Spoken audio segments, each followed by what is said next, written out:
Beralih ke bidang pendidikan, Fakultas Hukum Universitas Warmadewa menyelenggarakan Studium Generale, peran Mahkamah Konstitusi dalam rangka perlindungan hak konstitusional warga negara. Kuliah umum bertujuan untuk memberikan wawasan dan pengetahuan dalam meningkatkan kesadaran dan pemahaman warga negara dengan hak-hak konstitusi yang dimiliki. Narasumber dalam Studium General Fakultas Hukum Unwar kali ini adalah Manahan MP Sitompul yang merupakan Hakim Mahkamah Konstitusi RI. Dekan Fakultas Hukum Universitas Warmadewa Unwar I. Nyoman Putu Budiarta menyampaikan kuliah umum FH Unwar dengan mengundang Hakim Mahkamah Konstitusi Republik Indonesia merupakan tindak lanjut kerjasama antara FH Unwar dengan MKRI. Pada akhir tahun lalu, kerjasama ini diwujudkan dengan seminar nasional tentang peran LPD, di mana dalam acara tersebut Hakim MKRI menjadi keynote speaker.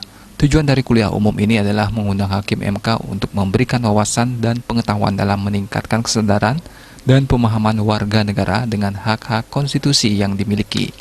MK memiliki kewajiban dan tugas yang penting dalam mensosialisasikan peran konstitusi bagi warga negara, sehingga warga negara lebih memahami dan menjalani hak-hak konstitusinya dengan baik.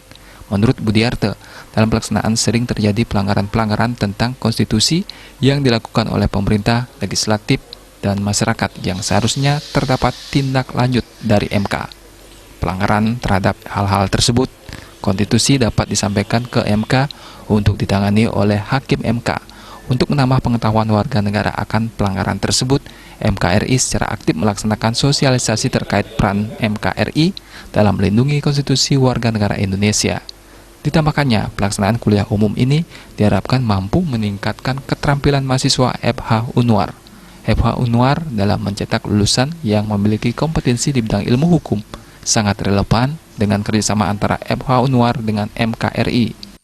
Dengan KSO agar sivitas mahasiswa, terutama mahasiswa dari tingkat awal sampai akhir untuk memahami juga hak-hak dan kewajiban sebagai warga negara. Nah, ketika ada legislasi maupun regulasi yang melanggar hak konstitusi, ini bisa diproses seperti apa, ataupun orang-orang tertentu yang melanggar hak-hak konstitusi seseorang itu juga diproses seperti apa. Nah, karena itu kedatangan dari Pak Manahan, salah satu hakim konstitusi ini adalah sebagai bentuk apresiasi daripada Mahkamah Konstitusi atas jalinan kerjasama yang selama ini kita lakukan. Materi yang dibahas terkait peran Mahkamah Konstitusi dalam perlindungan hak konstitusional warga negara, supremasi konstitusi, dan negara hukum, demokrasi dan pemisahan kekuasaan, implikasi perubahan UUD 1945, landasan teoritis, demokrasi dan nomokrasi, latar belakang pembentukan MK di Indonesia, kewenangan dan peran MK, paradigma keadilan substantif, putusan MK, dan perlindungan hak konstitusional warga negara. Jaya Kusuma, Bali.